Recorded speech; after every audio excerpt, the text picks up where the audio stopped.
क्या कह रहे हो, क्या कह रहे हो? फिर से रिपीट करो। इसका मीडियन क्या होगा? अगर ये डेटा सेट है, if this is your data set, what will be the median of this data set? Sir 15।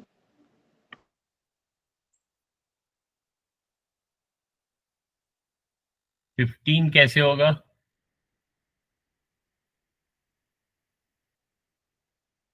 जो मीडियन होता है जो बीच में होता है, लेकिन बीच में आपको उसको पहले ऑर्डर में सेट करना है।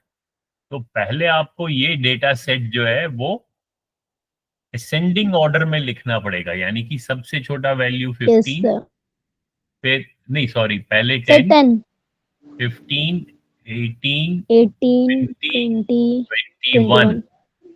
सर 18 अब इज द बीच का मीडियन। ये मीडियन आएगा। तो this data point is your median. अब इसमें मोड क्या होगा? मोड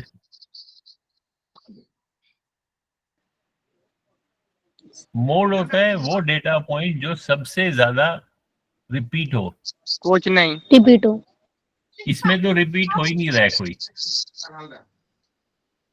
अगर मान लो हमारे पास यहाँ डेटा एक और होता, उसमें अगर होता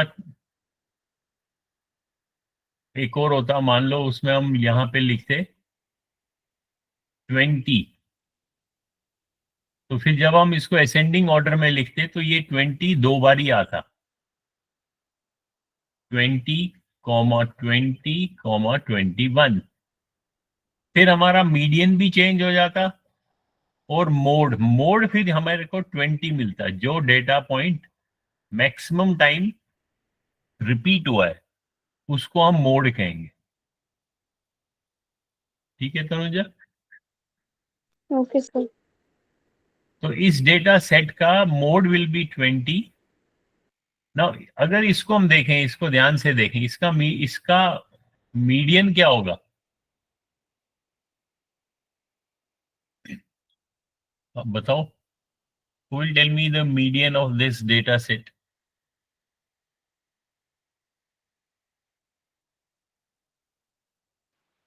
सर 19।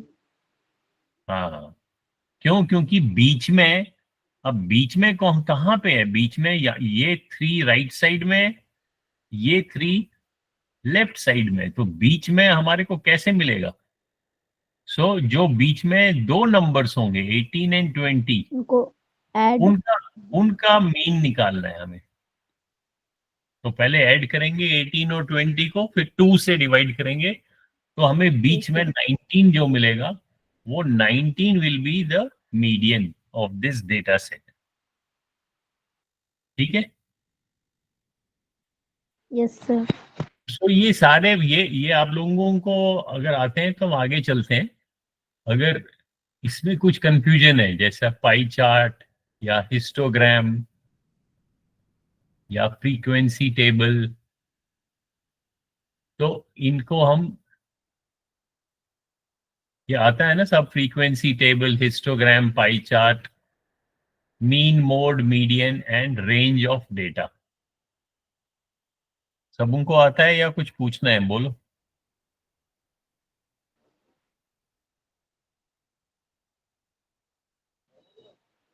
बताओ Nirmala. Sir frequency table.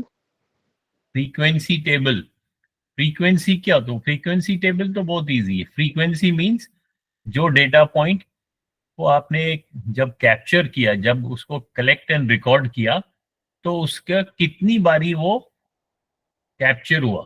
For example हम इसकी एक्सरसाइज देखते हैं फ्रीक्वेंसी टेबल की। I just share with you this exercise.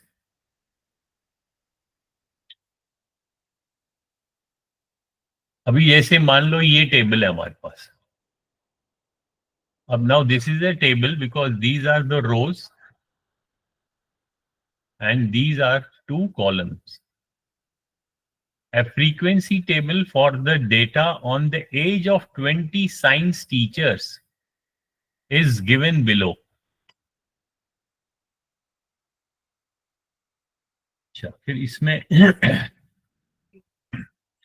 अब ये जो यहाँ पे जो क्लास लिखा हुआ है ना, क्लास का मतलब होता है ग्रुप। डेटा में लिखो कॉपी में ग्रुप,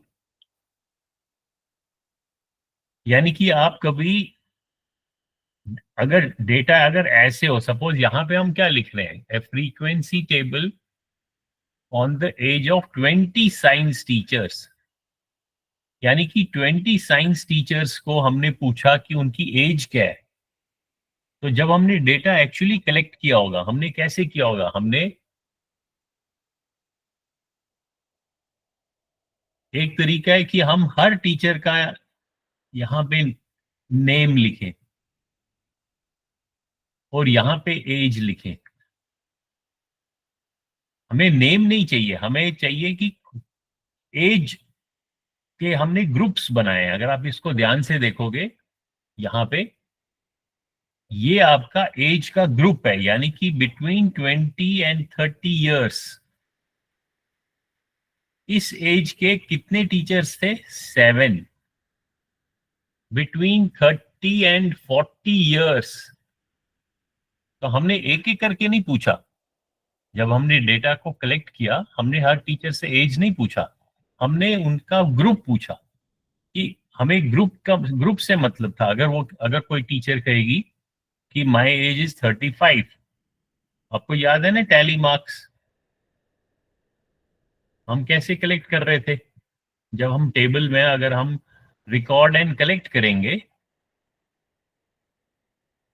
तो एज पे हमने क्या किया, हमने ग्रुप बनाया between 20 to 30 years, between 30 to 40 years, between 40 and 50 years, और लास्ट रो में हमने लिखा बिटवीन 50 एंड 60 इयर्स। तो जब, और यहाँ पे हम अगर जब कलेक्ट करेंगे, मान लो मैंने टैली मार्क्स यूज किया, अगर काफी टीचर्स हैं, अभी यहाँ तो सिर्फ 20 है, तो उनको कलेक्ट करना इजी है डेटा को। अगर ये काफी टीचर्स होते, फॉर एग्जाम्पल 200 टीचर्स होते, तो फिर जब मैं डेटा कलेक्ट करता तो हर टीचर के पास जाता। अगर पहली टीचर बोलेगी माय एज इज 35, तो मैं इस ग्रुप में यहाँ पे एक टैली मार्क लगाऊंगा। सेकेंड टीचर बोलेगी 42, 46, 31, 25, तो ऐसे ऐसे करके मैं कलेक्ट करूंगा। और हमने क्या देखा, टैली मार्क्स जब 4 का ग्रुप, 4 मार्क्स आ जाते हैं, फिफ्थ को हम ऐसे ग्रुप बनाते हैं। अब 30 एंड 40 इयर्स के ग्रुप में कितने टीचर्स थे? 5 एंड 5 10 एंड 3 13। तो ये जो 13 है, या ये जो यहाँ पे मान लो यहाँ कितने हैं, मान लो ऐसे 5 एंड 1 6 एंड दिस इज 2, तो ये जो नंबर है इसको हम कहते हैं फ्रीक्वेंसी।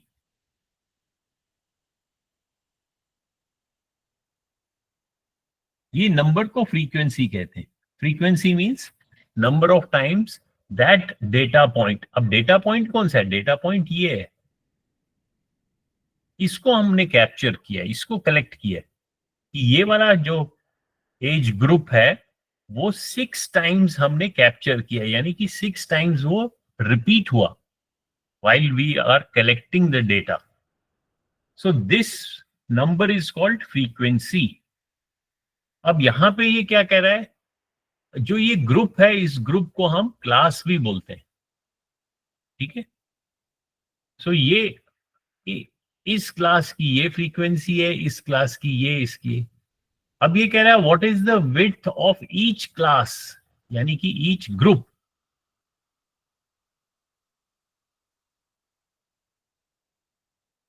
विड्थ मतलब एक प्रकार से रेंज।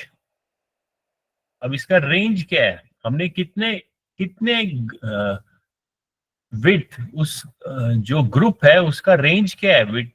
10 इयर्स का रेंज है।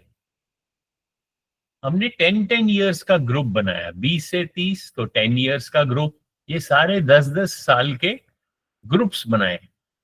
तो ये जो ये 10 इयर्स है, ये बेसिकली इस क्लास का, जैसे ये क्लास फर्स्ट है, या class means group, group first group है बिटवीन 20 to 30 ईयर्स। अगर सिर्फ इस ग्रुप का मैं रेंज पूछूं, what is the range of this group, that is 10 years maximum से, और मिनिमम को माइनस करेंगे तो 10 ईयर्स का रेंज है।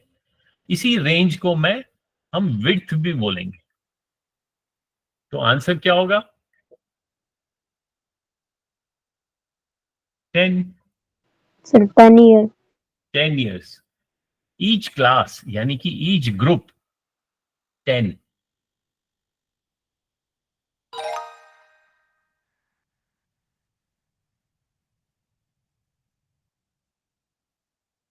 अब यहां पे देखो, फिर से ये कह रहा है data on marks obtained by 20 students in their math exam is given below. तो ये आपने क्लास बनाया, यानी कि ग्रुप्स बनाए। Now this group pertains to the marks, हमने मार्क्स को कैप्चर किया, और ये फ्रीक्वेंसी है, यानी कि 7 स्टूडेंट्स के मार्क्स इसमें फिट हो रहे हैं, 5 स्टूडेंट के मार्क्स इस ग्रुप में कैप्चर हो रहे हैं।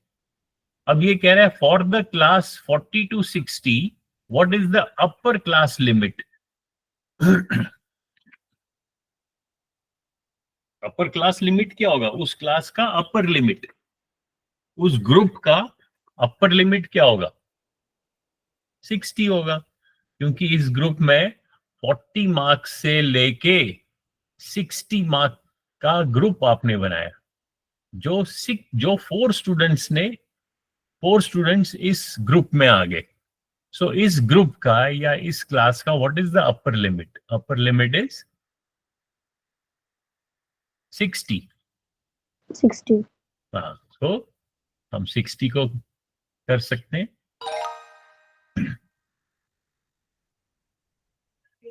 अब बताओ जल्दी से, तो बहुत ईजी है। What is the question? How many classes do we have in the given table? Who will tell me? Tanuja.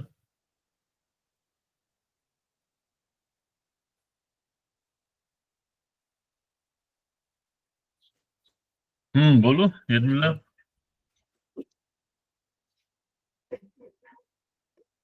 Mic on करो।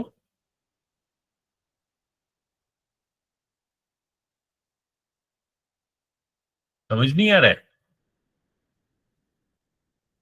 Sir 3 classes. हैं? हाँ, तो इतना टाइम क्यों लग रहा है? क्लासेस तो 3 ही है, एक ये क्लास है, एक ये क्लास है, एक ये क्लास है। क्लास का मींस ग्रुप। तो ये बेसिकली क्या है? This is a grouped grouped data. So जब हम डेटा को प्रेजेंट कर रहे हैं या कैप्चर कर रहे हैं, हम उसको एक ग्रुप में कर रहे हैं।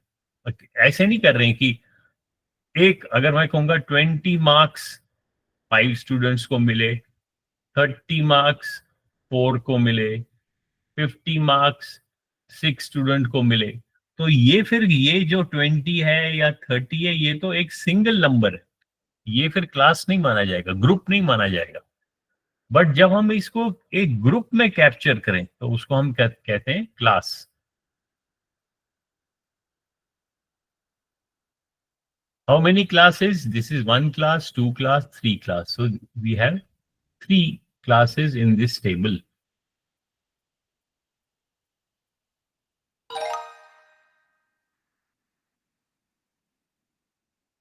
बताओ जल्दी से अब।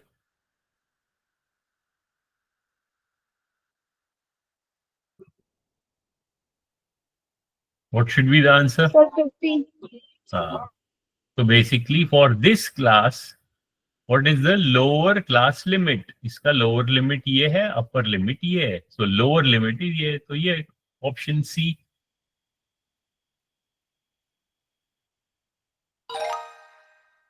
ठीक है, तो ये हमने कौन सा किया? ये वाला किया, 5.35 फ्रीक्वेंसी टेबल। इसी तरीके से you can construct frequency table. अब मान लो हम इसका नेक्स्ट लिंक का देखते हैं।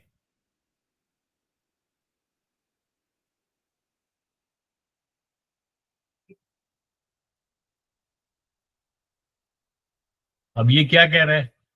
Construct a frequency table for the data on the age of 20 science teachers। तो आपके पास 20 साइंस टीचर के एज आपने कलेक्ट किया और ये आपके पास डेटा हुआ। जब आपने पहले टीचर से पूछा उसने बोला 25, सेकेंड टीचर से पूछा 40, 27, 30, ऐसे करते करते 20 टीचर्स का डेटा आपने ऐसे कैप्चर किया। अब आपको from this data set, this is your data set, set means total group, data set. इस डेटा सेट से आपने ये फ्रीक्वेंसी टेबल बनाना है। तो आपने यहां क्लास वाइज बनाया। Class means again group. Between 20 to 30 कितने हैं? अब यहां ऊपर देखो, 20 to 30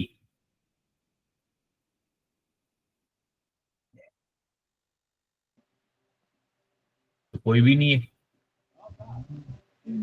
ये 30 जो है ये तो 30 and 40 के बीच में होगा। वैसे 20 and 30 यहां कुछ लिखा है क्या? 20 to 30। अब ये जो 30 है, नहीं 29 तो है, ये रहा, एक है 29, 7 29, 29, 28, Sir, 27, हाँ इतने सारे मैं 25. और कौन सा है? Sir, Sir, 27 sir, 4 और 3 7। दैट मीन्स ये जो ग्रुप है इसकी फ्रीक्वेंसी क्या है?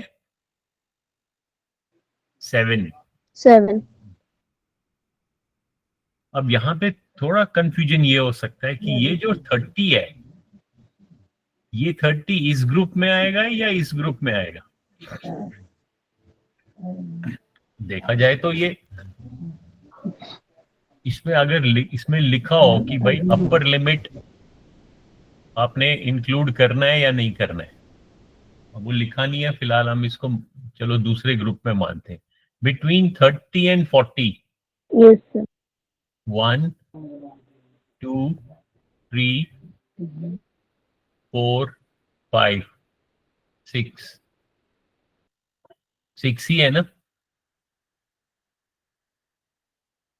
Between 40 and 50, 1, 2, 3, 4। Between 50 and 60, 1, 2, 3।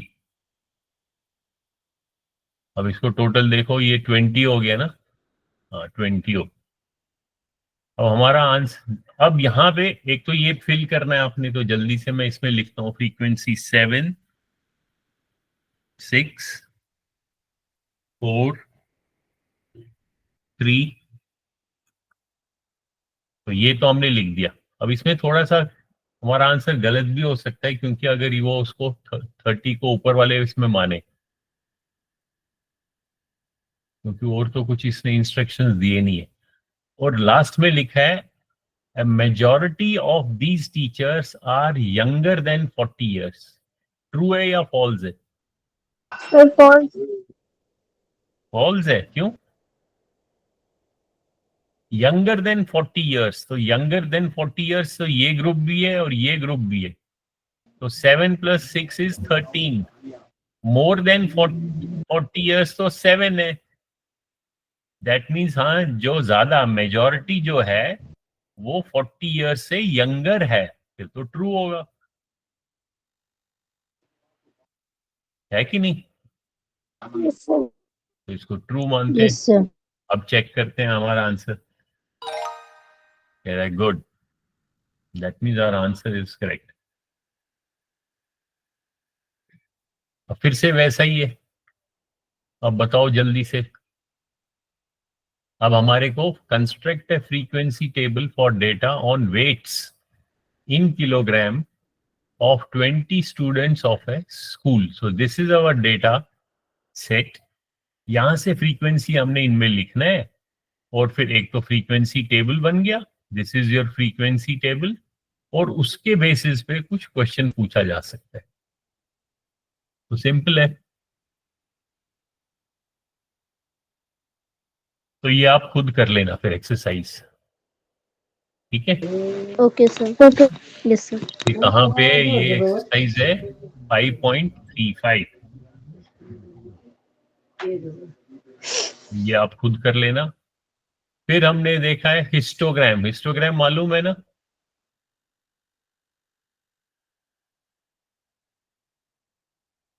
Histogram मालूम है? Yes, sir. हिस्टोग्राम में, हिस्टोग्राम और बार बार चार्ट में क्या फर्क है, या बार ग्राफ?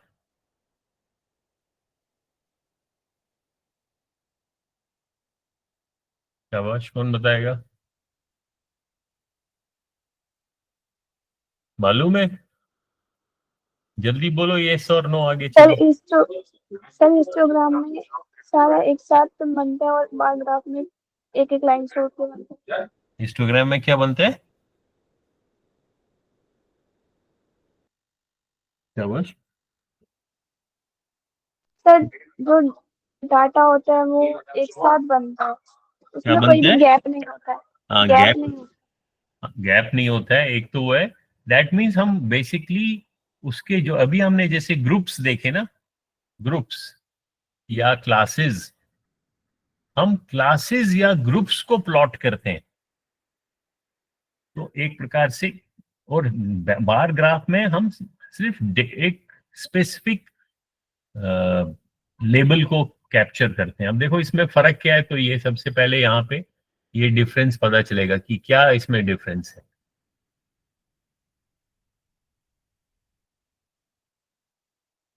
यहाँ पे बार ग्राफ लिखा है, यहाँ पे हिस्टोग्राम लिखा है। तो ये देखो, ये पिक्चर जो है ये बार ग्राफ की है, ये हिस्टोग्राम की है।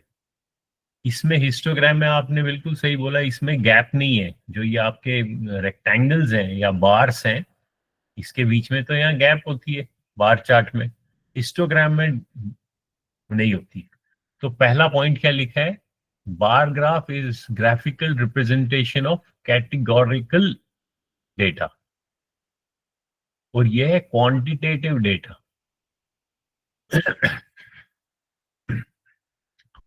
इन वर्ड्स को चलो छोड़ दो, बेसिकली समझना ये है कि जो आपके पास हिस्टोग्राम का बार है, ये वाला, ये एक रेंज को कैप्चर करता है। जैसे हम अभी एग्जांपल दिखाता हूं, इसको बंद करते हैं, ये वाला नेक्स्ट रीडिंग कर।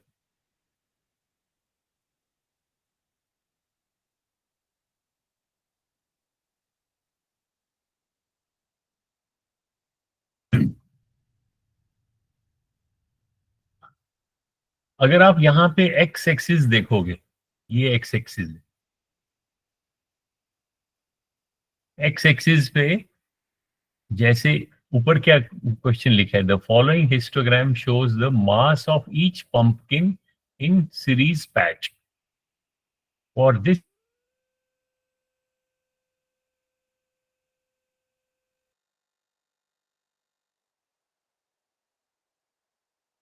सिस्टम। अब यहाँ पे पूरी रेंज दी है, यानी कि जो पहला बार है, ये first bar, this is for a range, A group और ए क्लास ऑफ डेटा। क्लास क्या है? फ्रॉम 0 to 3 ग्राम्स, यानी कि 0 से 3 किलोग्राम। 0 to 3 किलोग्राम जो पंपकिन है वो कितने हैं? 4। सर 4। अगर अब मैं पूछूंगा, अच्छा अब यहाँ पे देखो, यहाँ क्वेश्चन क्या लिखा है? सो बेसिकली हिस्टोग्राम में क्या है, इसमें आपका जो यहाँ एक्स एक्सिस में कैप्चर हो रहा है, ये एक नंबर नहीं है, इट इज ए रेंज। इसीलिए ये साथ साथ 0 से 3 तक यहाँ है, 3 to 6 ये वाला बार है, 6 to 9 ये वाला है, इसलिए इसमें बीच में गैप नहीं होता है। और इसमें लिखा है कि each bin includes the left end point, यानी कि अगर ये बिन है, मान लो ये बिन है या ये रेक्टेंगल है, सो अगर मैं कहूंगा अच्छा जो 6 केजी का जो पंपकिन है उसको मैं इसमें लिखूंगा या इसमें लिखूंगा,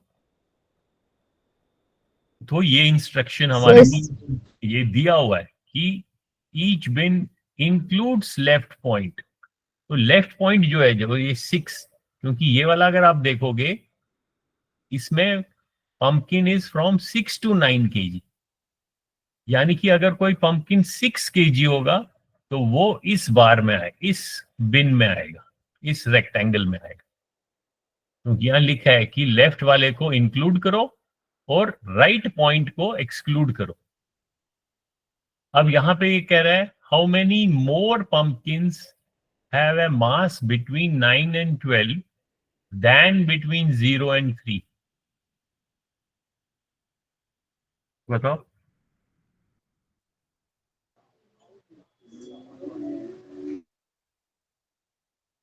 What should be the answer?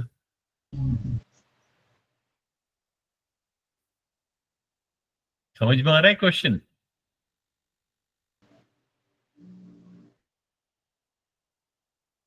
Who will tell me the answer? Who will try? Come on. Sir, 2. हाँ, 2, क्योंकि ये कह रहा है how many more pumpkin have a mass between 9 and 12, यानी कि 9 and 12 में देयर आर मोर पंपकिन्स। तो 9 and 12 में how many pumpkins are there? There are 6। Sir, 6. Between 0 and 3 कितने हैं? Sir, 4. 4। तो how many more? 6 minus 4 is 2. 2। तो यहाँ पे हम 2 पंपकिन्स लिखेंगे आंसर। आप 2 लिखोगे, फिर इसको चेक करोगे। तो इसी तरीके से ये कुछ क्वेश्चंस हैं, ये आप खुद कर लेना practice. Okay, Okay, sir. Yes, sir. ये आपके यहाँ पे हिस्टोग्राम में। So frequency table, histogram, then pie chart, then mean, mode, median and range of data, इन सभी एक्सरसाइजेस को आप खुद प्रैक्टिस करना। Okay, sir. ठीक है, Okay, sir. Lots of practice. अब जैसे पाई चार्ट है, पाई चार्ट मालूम है ना कैसे बनता है? Yes, sir. अब Yes, sir. जैसे पाई चार्ट का एक क्वेश्चन करते हैं हम।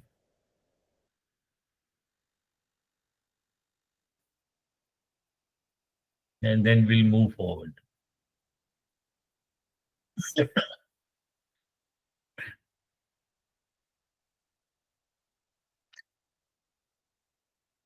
अब यहां पे देखो पाई चार्ट ड्रॉ करने के लिए नहीं बोला है, सिर्फ क्वेश्चन पूछा है the data below shows ice cream flavours preferred bye a group of children. ये अलग अलग फ्लेवर है आइसक्रीम के, और कौन सा फ्लेवर कितने बच्चों को अच्छा लगता है, प्रेफर करते हैं, उनको सबसे मनपसंद है। ये अलग अलग उनकी फ्लेवर है। वनीला 3 बच्चों को पसंद है, बटर स्कॉच 5 को है, चॉकलेट 3 को है, मैंगो 4 को है। अब ये कह रहा है we want to plot this on a pie chart. तो ये जो यहाँ पे डेटा है ये किस फॉर्म में? ये तो टेबल फॉर्म में। इस टेबल फॉर्म को हमें पाई चार्ट में बनाना है। पाई चार्ट हमेशा सर्कल में बनाया जाता है। तो ये कह रहा है what will be the central angles of each of these categories. अब ये जो कैटेगरीज हैं इनके एंगल्स क्या होंगे? How will you define, how will you show them? अगर यहाँ ये सेंटर है सर्कल का और ये एक मैंने रेडियस ड्रॉ किया।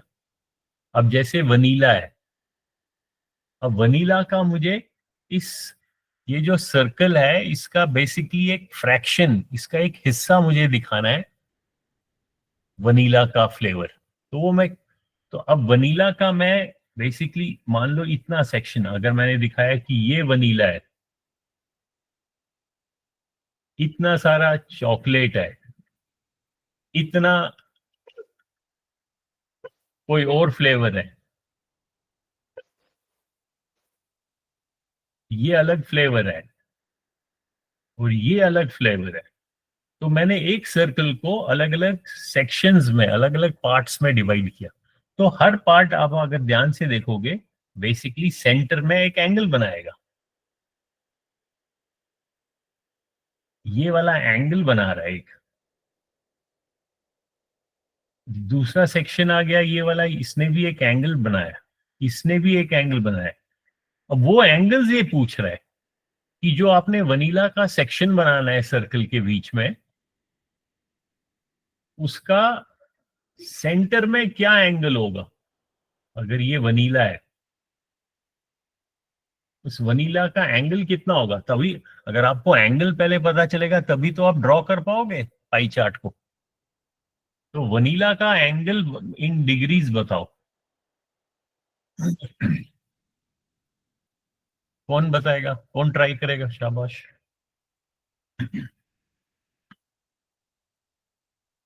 How will you draw the pie chart. Pie chart को तो ड्रॉ करना है, और ड्रॉ तो एंगल से ही कर पाओगे।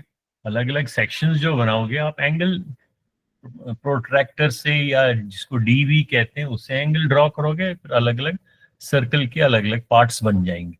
अब मुझे बताओ वनीला का कितना एंगल होगा।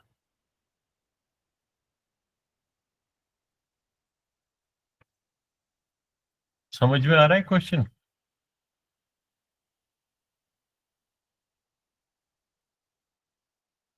राशिक आपको समझ आ रहा है।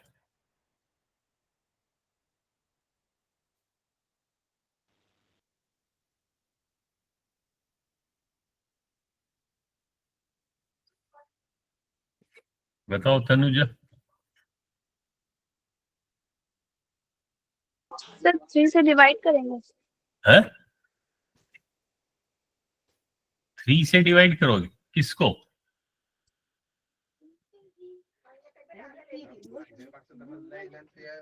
शाबाश। यस सर, आ रहा समझ में। क्या एंगल होगा वनीला का, कैसे ड्रॉ, कैसे पता चलेगा हमें कि क्या एंगल है।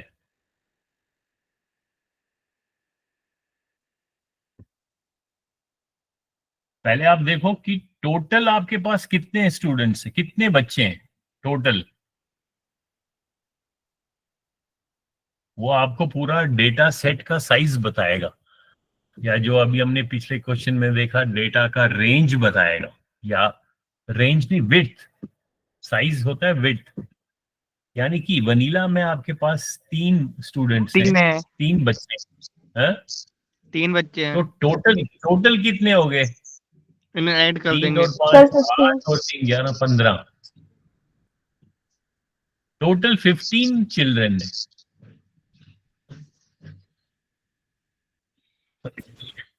इससे कुछ हिंट मिला आपको।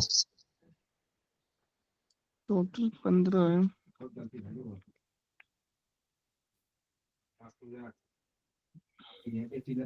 शाबाश। कौन कौन ट्राई करेगा। और 5 4 बनाना है। टोटल 15 बच्चे हैं, 3 को वनीला पसंद है। अब क्वेश्चन सिर्फ वनीला का ही है, पहले बाकियों का बाद में करेंगे। तो बताओ वनीला का जब हम इस पाई चार्ट में ड्रॉ करेंगे सेक्शन, मान लो ये वनीला है, तो सेक्शन तो हम तब ड्रॉ कर पाएंगे जब हम बीच का एंगल पता होगा, तभी तो हम ये लाइन ड्रॉ कर पाएंगे सेंटर के साथ। तो ये एंगल कितना होगा, ये एंगल जो है। Sir 75 degree. कैसे, how did you find.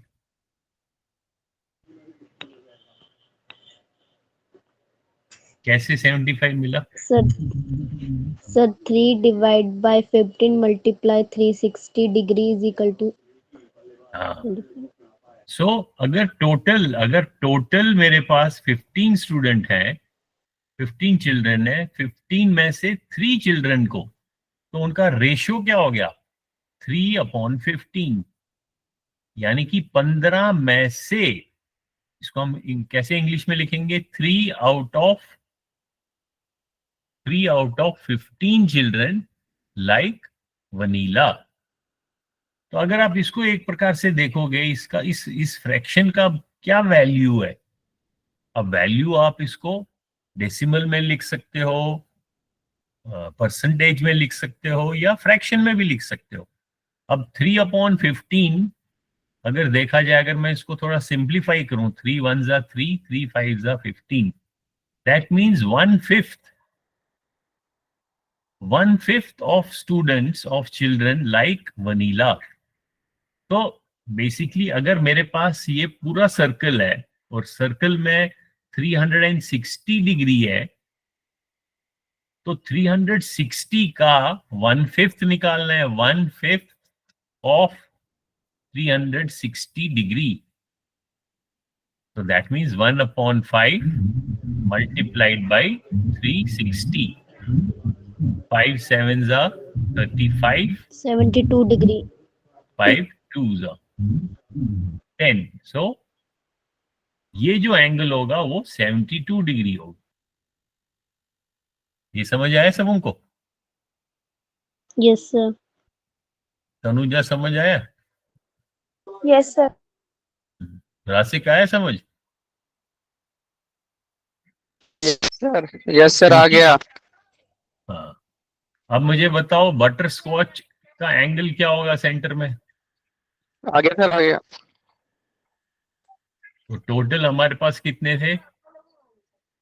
Sir 120। 15 हाँ, तो 5 Sir, 120. upon 15 into 360. Sir, 120. 5 5 3 is 15, 3 12 is 36. तो 120 डिग्री। तो यहाँ वनीला का हमने निकाला था 72, फिर ये निकाला था 120, ऐसे ही कर करके टोटल हमारे को 360 होगा। और जब हमें इसको अगर मान लो एक्चुअली ड्रॉ करना है पाई चार्ट, तो हम क्या करेंगे, हम पहले एक सर्कल ड्रॉ करेंगे अपने कंपास से, फिर आपके पास ये सेंटर होगा, तो सेंटर से आप एक लाइन ड्रॉ करो रेडियस। अब उस पे पहले 72 डिग्री निकालना है, तो हम यहाँ पे डी रखेंगे और 72 डिग्री पे लाइन खींचेंगे। तो this will be our 72 degree. अब उसके बाद 120 करना है, तो 120 डिग्री जब हम ड्रॉ करेंगे, वो हम इस लाइन से AB पे हम प्रोट्रैक्टर नहीं रखेंगे, क्योंकि अगर इससे रखेंगे तो वो तो ओवरलैप हो गया। अब हमें नेक्स्ट सेक्शन, नेक्स्ट खाना या नेक्स्ट फ्रैक्शन जो बटर स्कॉच का है, जो 120 डिग्री है, तो वो यहां से स्टार्ट करना पड़ेगा, इस लाइन से। अगर मैं ब्लू से दिखाऊं, तो ये जो लाइन है, अब इसको बेस बनाना है, तो आपने डी इसके ऊपर रखना है और यहां से आपने 120 डिग्री ड्रॉ करना है, यहां से। तो ये 120 डिग्री हो गया। फिर चॉकलेट, फिर से 3 student and that means another 72 degree. तो अब नेक्स्ट प्रोट्रैक्टर यहां पे रखना है और उसका हमें 72 डिग्री ड्रॉ करना है, और जो बाकी बच जाएगा वो मैंगो का है। उसके बाद फिर आप इनकी शेडिंग कर सकते हो। जैसे आप अगर पाई चार्ट बनाना हो, इसको मान लो आपने ब्लू कलर किया, इसको आपने रेड कलर किया, इसको आपने मान लो ग्रीन किया, और इसको आपने मान लो येलो किया, तो ये आपका पाई चार्ट बनेगा। उसके बाद आप यहाँ पे लिख सकते हो, ऐसे बॉक्सेस बना सकते हो कि yellow, red, blue and green. तो यहां एक सम से लेजेंड कहते हैं या की कहते हैं कि येलो जो है उसका क्या मीनिंग है? Yellow is for your mango, green जो है चॉकलेट। तो ये आपको नाम यहाँ लिखने पड़ेंगे।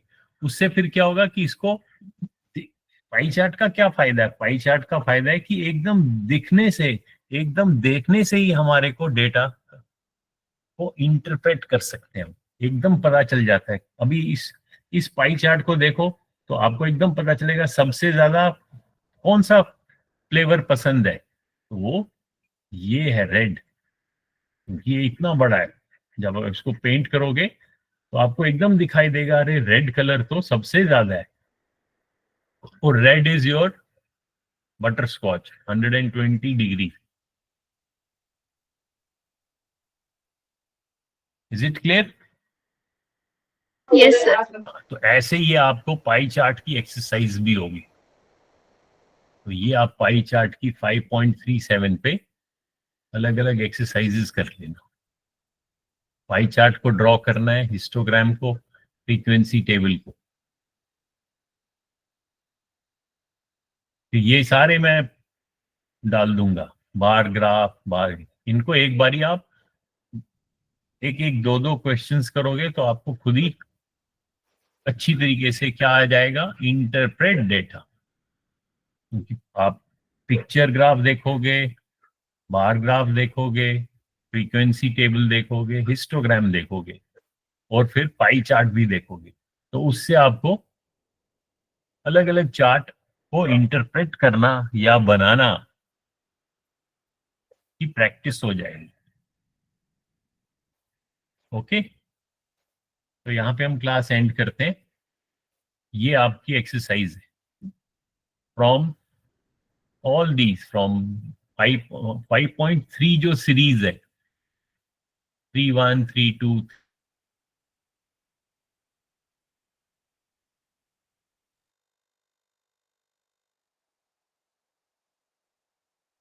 3.3, 3.6, 3.7, 5.41, 4.2।